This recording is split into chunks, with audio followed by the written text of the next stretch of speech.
Alright guys, I'm back. So as it turns out, my drawing was correct.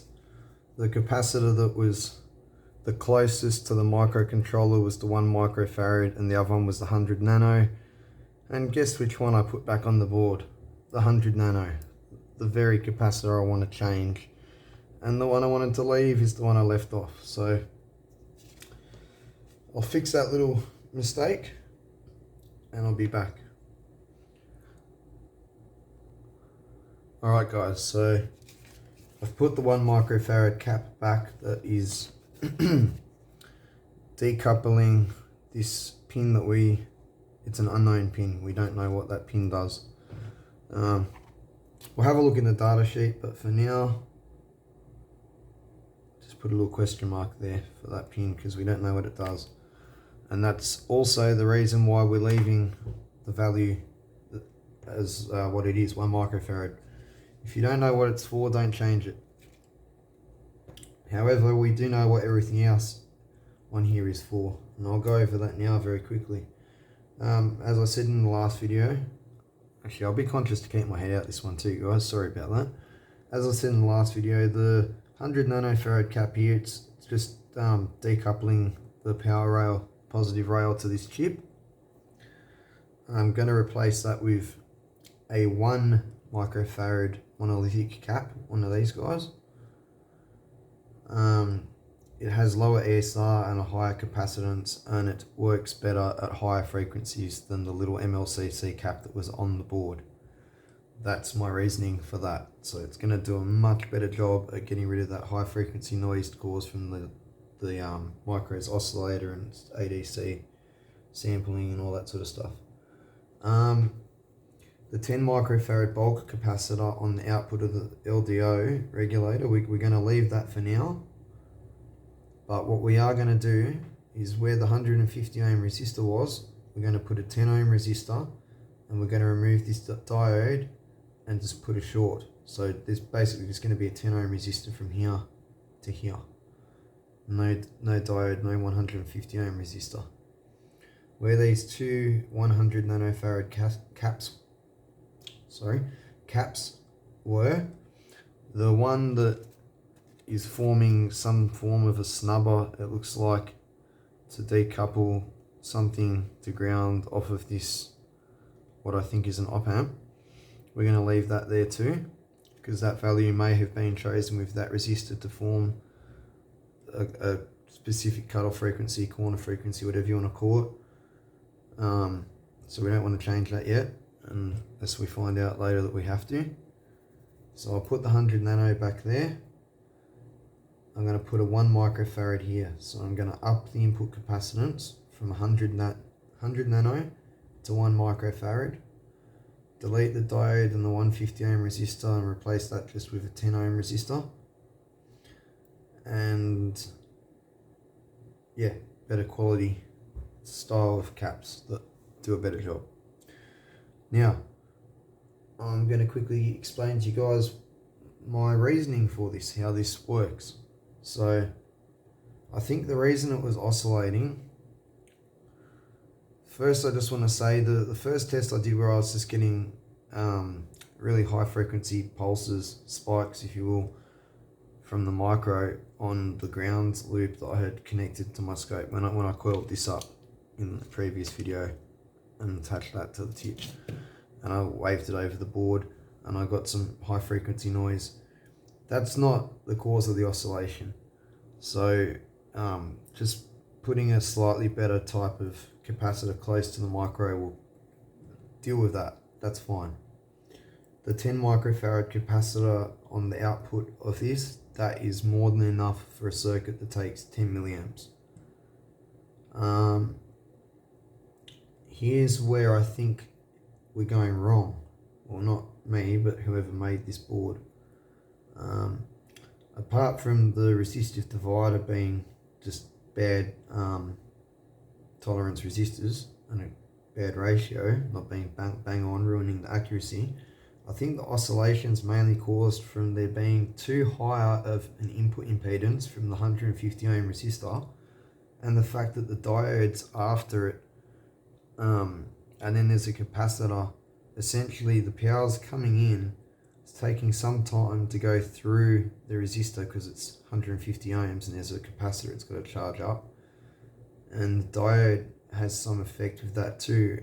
At the same time, power is slowly coming out of the diode and into the LDO, which is charging its output capacitor up. I think it's causing a sort of a seesaw effect because of this high input impedance and possibly where the diode is. Now the diode's only there to stop idiots from wiring this up backwards. It's not needed for function at all.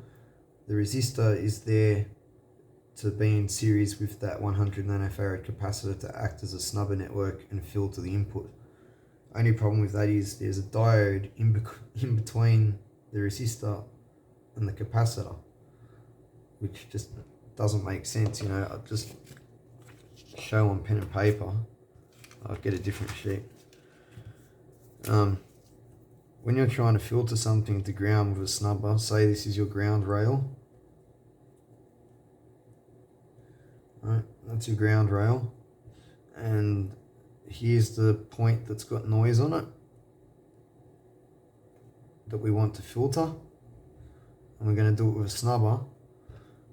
We're typically going to take the capacitor and we're going to calculate the value of this capacitor to pass the frequency that we want to pass, and the resistor, we need to calculate those two values, and that will give us our corner frequency and cutoff level. So imagine if you just open this little section here and add a diode to it. Now only current can go one way. Now noise is obviously, you know, it's a wave. It's usually random. It could be an oscillation like what we were watching on the scope. It could be a sine wave. It could be a square wave. It could be anything. It could be a mixture of all of these.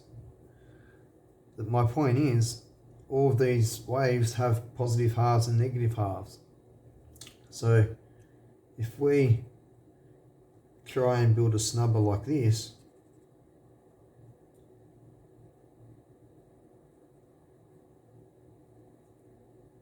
oh, I forgot the resistor, sorry. Note that that is a resistor. We've just added an element in there that only lets current flow one way.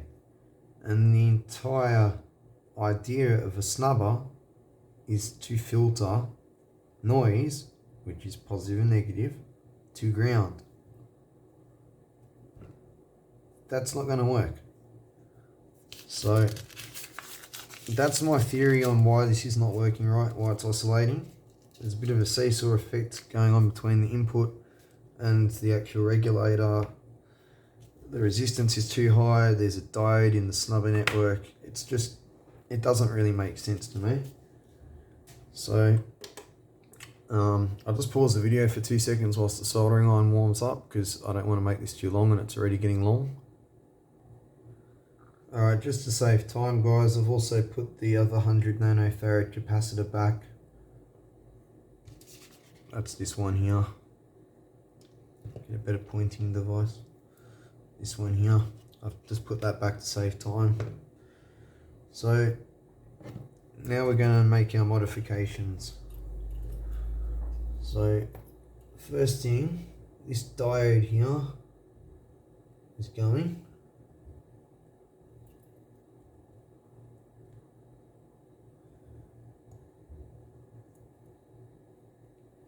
Now I'll keep that because it's a surface mount Schottky and I don't have many surface mount Schottkys. And they always come in handy, especially when they've got different properties. So I'll have to do another video on components. Well, I am going to do another video on components, and I'm going to go and then do further videos on the different types of components. For example, Schottky diodes and normal diodes, and how there's different types of Schottkys and different types of diodes. There's so many different types of diodes. There's everything from your normal silicon diodes, small signal diodes, ultra fast diodes, super fast diodes, power diodes, Zener diodes, pin diodes, tunnel diodes, TVS diodes, transient voltage suppressor diodes. Yeah, you see what I mean. It's going to take some videos to go over diodes, but when I measured that Schottky, it had a really low forward voltage drop on it, so I already know it's one that I want. So that's why I've put it aside. So what we're going to do is we're going to, let's see, where this little surface mount resistor was, there's only a small amount of pad there. So I've just realised I was letting my head get in the way again.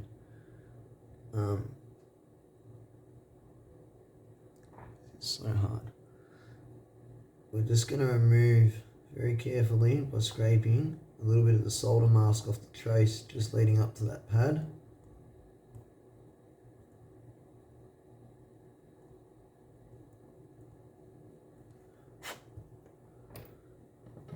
So we can effectively create a slightly larger pad.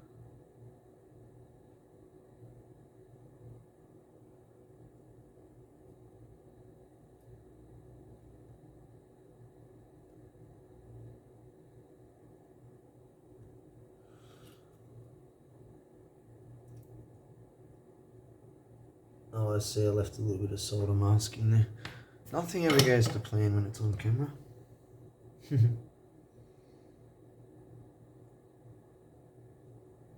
Oh, no, that'll do. That's actually quite fine. There's plenty of area there now. So what we've done is we've just made, I don't know if you can see that, but a slightly bigger area for our 10 ohm resistor to join onto this side, and the other side will join to that pad there, which is already bigger. It'll be big enough. So that's just going to be a 10 ohm resistor, and then where this capacitor went, we're going to put a 1 microfarad. These are both 1 micros. I went and got another one whilst I was away before. So the thing with replacing surface mount components with through-hole components is obviously through-hole components have leads, and leads are going to add mainly inductance but also resistance. In this case it would be the inductance that would have more of a factor than the resistance, but my point is we want to keep the leads absolutely as small as possible if we're trying to replace surface mount components with through-hole components. So that's what I'm doing here. I'm making up some very, very small leads on this capacitor. We'll bring the helping hand in. And we'll grab that and use that to hold the capacitor so I can tin its legs up.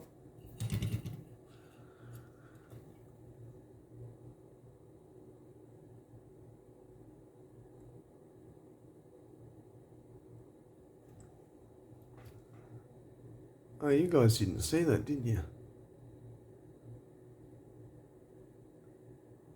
I think you can just see the shadow of the helping hand, but yeah, sorry about that. I've got just one lone helping hand that's not attached to my stack of helping hands. I just have you mounted on the desk so I can hold an individual component or something that I want to solder when I need an extra hand. Right, so that guy is going to sit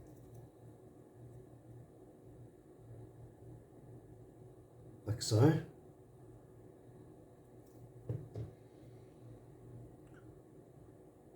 It's going to be tricky, but we will do it.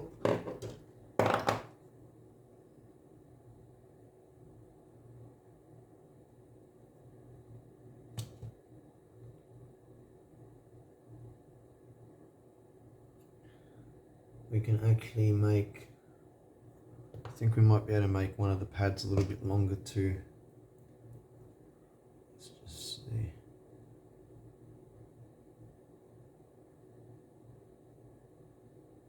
No.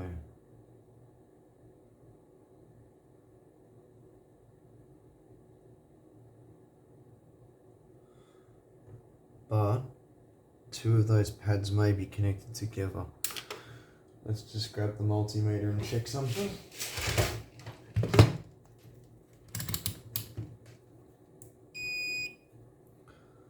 Is this pad connected to this pad? Yes, it is. Okay, so we could get the capacitor from that pad to that pad, or that pad to that pad. So if it doesn't want to reach, we have options basically.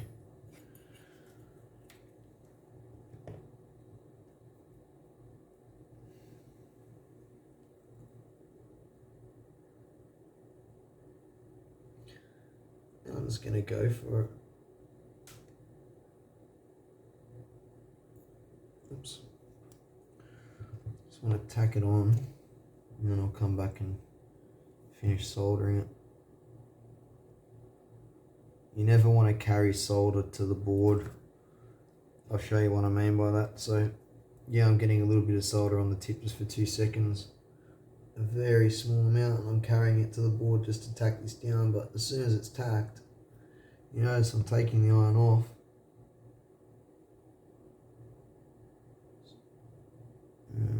Not really where I want it.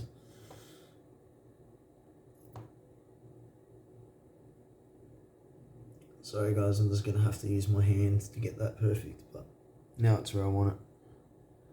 So now I've got that tacked down, we'll come and solder the other pin, and then we'll go back and properly solder the first pin.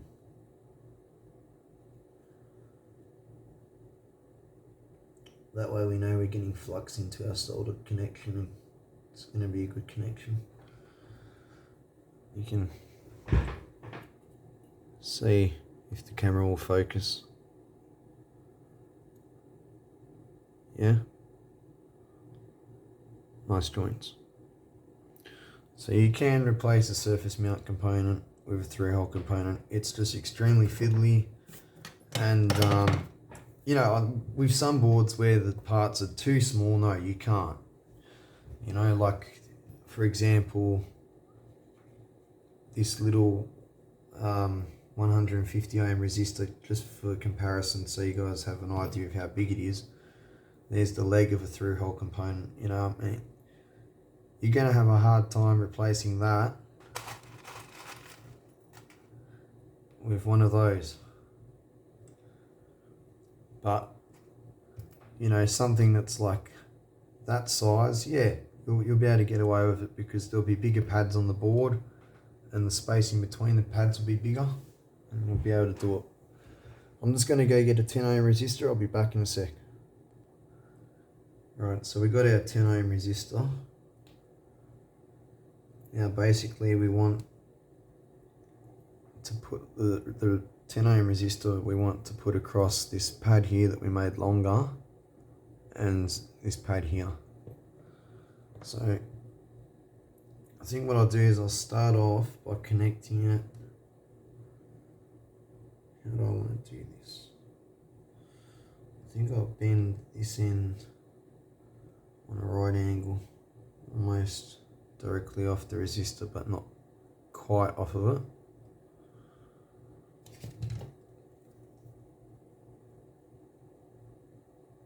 And we'll cut that.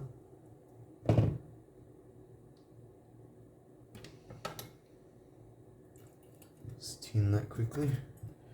The reason I'm tinning it is because I'm trying to tack everything on, and you know, like if you were soldering components where they were mounted through a hole, like let's just put this capacitor, say stick a pin through that hole there, you know, I can come in with my iron and my solder with flux and just solder away and get a good joint. But if I'm trying to tack something on and the component leg doesn't already have solder sticking to it, it's going to be really awkward to tack down. So that's the reason for that. So we're going to angle the bend facing that way, so we can bring it back this way. We'll see why in a minute. I'll try and do this sideways so you guys can see.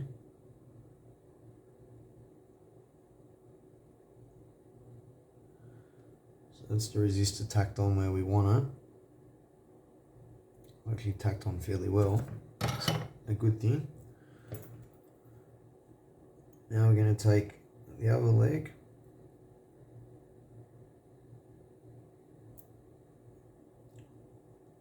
And we're going to sort of bring it down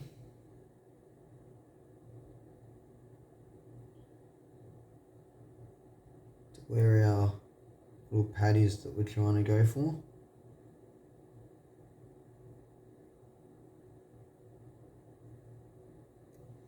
Once we got the length we want, we'll just cut the rest off.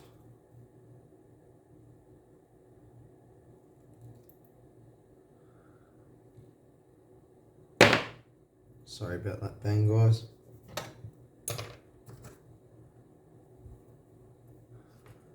We'll just tin that too. Help it stick to the board. And we'll bring it back where we want it. We'll straighten that pin up so that it lines right up with the pad that we want to solder it to.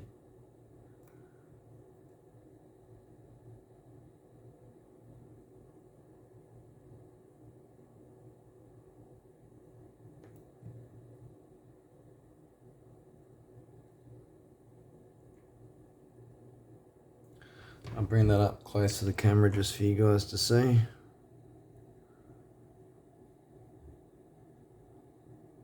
So you see it's over where one side of the 150 ohm resistor was, but not touching the other pad. And also over where we scraped the trace back for it. So now I'm going to solder that piece down.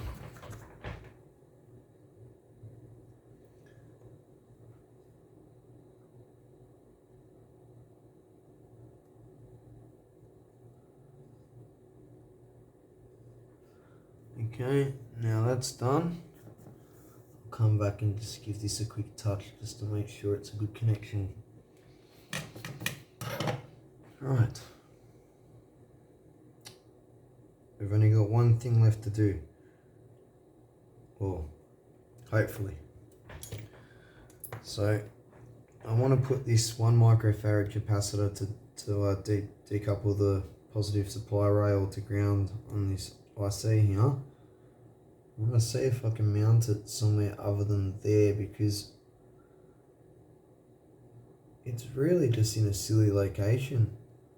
The negative pin from this device, probably an op amp, literally actually does go to the bottom of these 2 caps and into the chip and then off the ground. It's like having 2 star grounds in the one circuit. Not really an effective way of bypassing something. Ideally, this capacitor should be tied as close to the positive of the chip there, which the positive trace sort of, it comes out of the regulator, it goes up where this letter V is here, and it goes around and into the micro there, and it also goes to this pad of the top side of this capacitor. So ideally we want to decouple that as close to there as we can, but we want the other end of the capacitor as close to ground as we can. I'm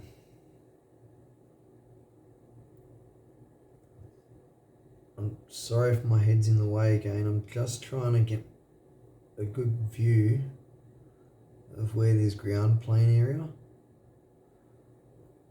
and if there's somewhere that's a closer location to ground.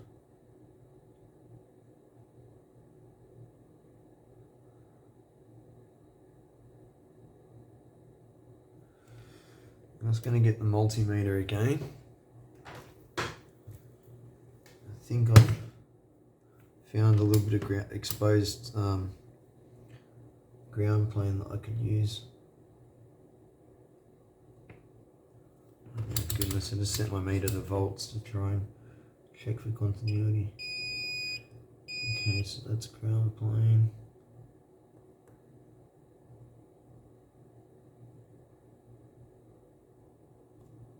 Oh, that's, oops, that's not, really?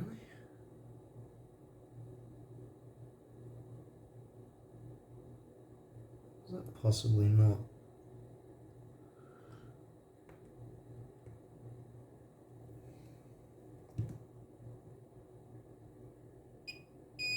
Ah, it is. Okay. I know what I'm going to do. Gonna have to, how can I do this without sticking my head under the camera? Oh, just go for it. I'm going to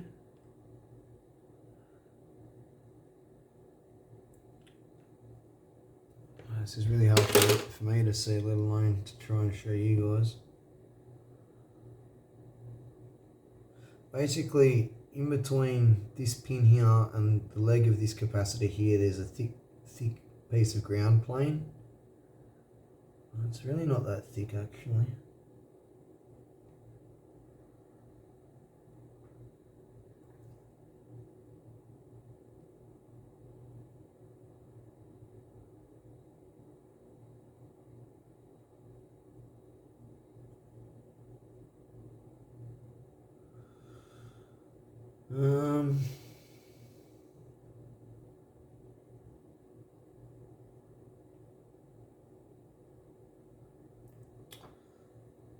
This is a tricky one, guys. Because I'm just sticking my head in front of the camera, I'm going to pause the video because I'm going to have to get in with a torch real close. And I'm probably going to scratch away some solder mask to expose some area to solder this capacitor to. So let me just do that and I'll come back. Alright guys, I know this doesn't really help you, but it helped me. Just where, I think I'll show you after when I take the torch away. I'm going to pause the video again in a moment. But just here in the middle of the board, it's labelled C3 and C4, and that pad actually connects onto the positive trace there. If I scrape away some solder mask there, I can effectively make a nice big pad there, which is nice and close to the positive rail of the CPU, or whatever you want to call it, microcontroller. So I'll just pause and I'll do that so my head's not in the way. Okay, so I've just exposed, let me see if I can get this to focus. Yes, I can. That copper there. So I'm going to tin that up now and make a bigger pad there. And that's going to be where we're going to connect our positive side of the capacitor. Well, it's actually a non-polarized capacitor, but this is the positive side of the micro.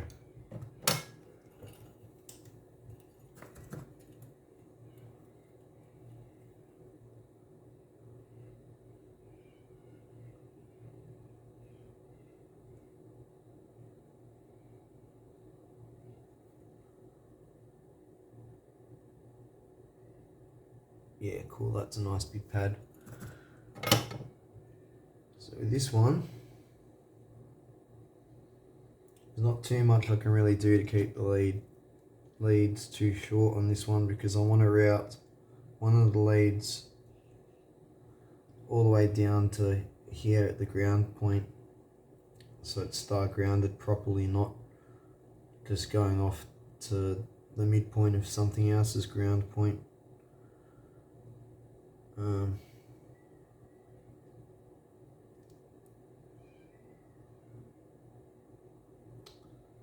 Think about that.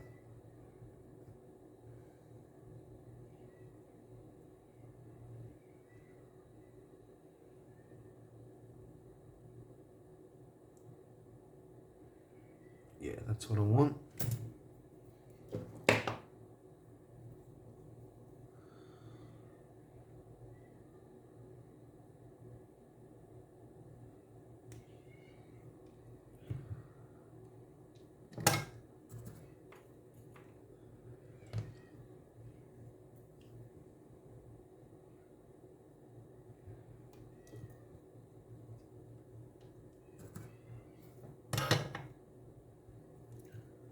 So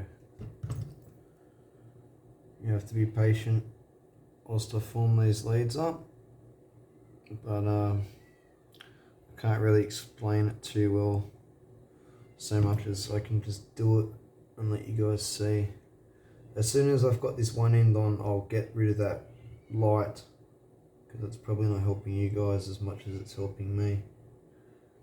I need it for this particular bit.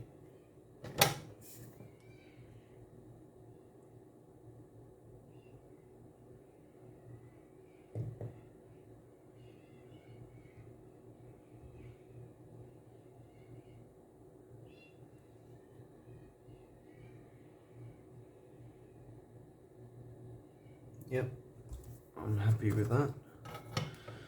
Going to be extremely gentle with this now, because if we don't hold this pin rock steady and we go to bend it, the entire capacitor is just going to rip off the board. We don't want that now. We'll rip that pad off the board clean.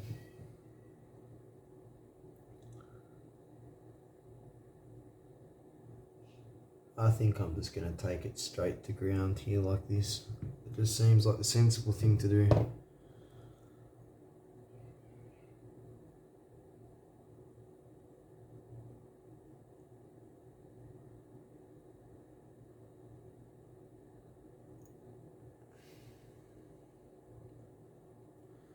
I need to get new flush cutters next time I go past J-Car. As crappy as half the stuff is that they sell there, it's not their fault that the flush cutters are damaged, it's actually my fault for abusing them.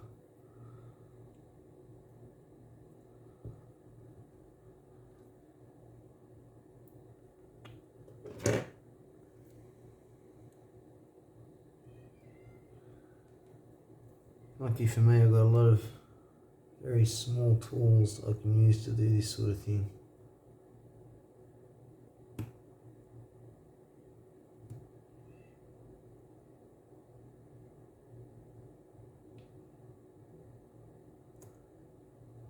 Oh, that was a close one. I sort of gave the capacitor a bit of a tap.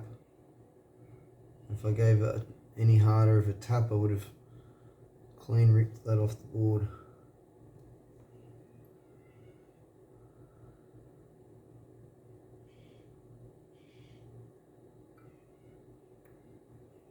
The tricky thing about this is I've got to put this little white piece of plastic back here too. But no, it looks like I've got it where I want it. I'm happy with that. I'm just going to tin up this end of its lead. Yeah. And then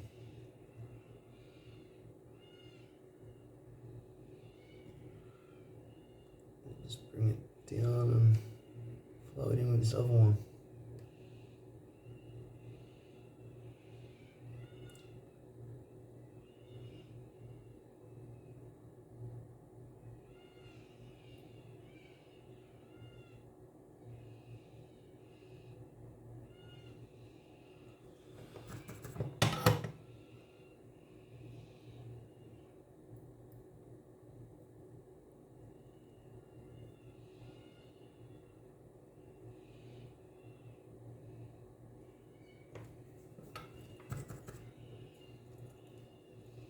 Just want to be 100% certain this is actually where I want it. Yeah.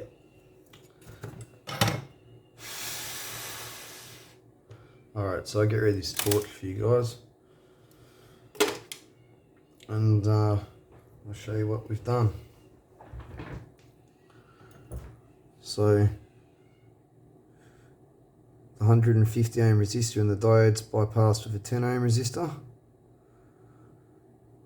The 100 nanofarad capacitor is now a 1 microfarad capacitor. It's decoupling VCC on the micro, and it's decoupling it straight to the ground point.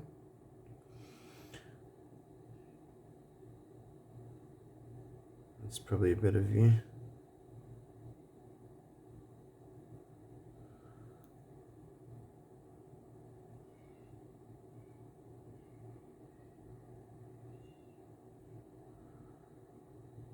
Alright.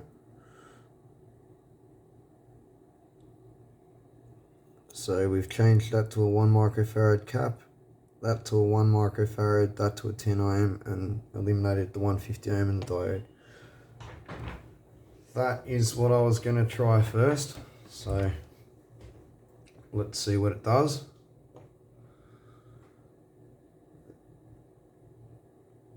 I just want to see, I don't really need this socket on, I just want to see if it clears what I've added to the board. Oh wow, it literally just clears, it's amazing. It's like it was meant to be. Have a look at this.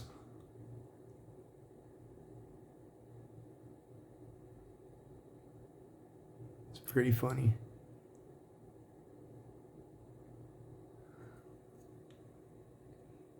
Alright. We'll give it power and we'll see what it does. Well, it works. Let's have a look with the scope now and see what it's doing. Oh, well, I've got some good news and some bad news. I'll take you guys to the scope and you can see I haven't changed any of the scope settings, so it's still on 100 millivolts of division. See, you know, the other day when I looked at the output rail, we got, actually that's unfair, I actually measured it off the pin. Hold on, let me just move things around here so I don't short stuff out. That's a bit better.